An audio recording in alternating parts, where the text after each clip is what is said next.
Anigu ma Ihi Darbijiif waxaan ahay hogaamiye la dayacay.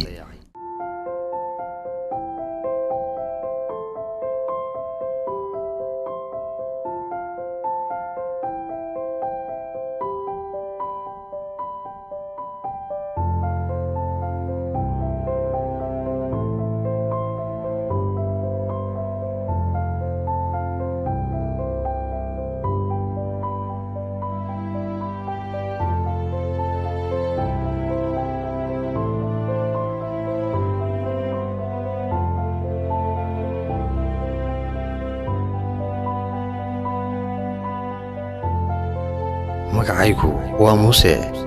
Waxaan jiraa 19 sano. Way fududahay inaad iga duubtaan muuqaal, laakiin way adag tahay inaad ogaataan xaaladda ay darbijiifku ku nool yihiin. Xilliyadan oo kale magaalooyinka dalkeenna waxaa ka jira qabow aad u daran. Markasta waxaan ahay mid marti u ah bannaanada iyo darbiyada waaweyn, waana hoygayga dhabta ee aan leeyahay. duruufaha adag ee noloshu waxay bareen cutubyo aanay casharadoodu lahayn dhammaad. aroor walba waxaan si joogto ah u daawadaa quruxda iyo horumarka ka jira magaalo aan ku dhex qatanahay. qof kasta oo halkan soo mara wuxuu igu yeedhaa magaca darbijiif ama xabagle. taasuna waxay iga dhigtay inaan noqdo mid ku murugaysan darbiyada cidlada.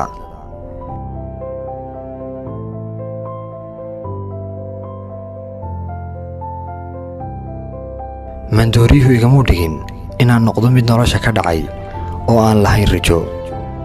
waxa uu tusaa aragti ka duwan waxa aan arko. marka aan wax ka weydiiyo noloshayda igama jawaabo.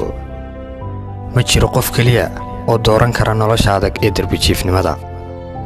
waxaad tagtaan dugsiyada, jaamacadaha iyo goobaha shaqada idinkoo faraxsan. waxaad haysataan daryeel wanaagsan. ima siisaan fursad aan idinku sheego inaan doonayo sidiina oo kale inaan wax barto, waayo waxaad iga aaminteen inaan ahay mid aan doonayn inuu noloshiisa bedelo.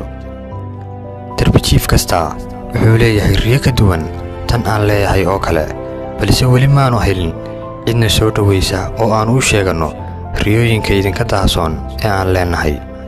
waan soconayaa kamana daali doono sidii aan u samayn lahaa halkan adag oo aan noloshayda ku bedelayo, kana baqi maayo inaan guul daraysto.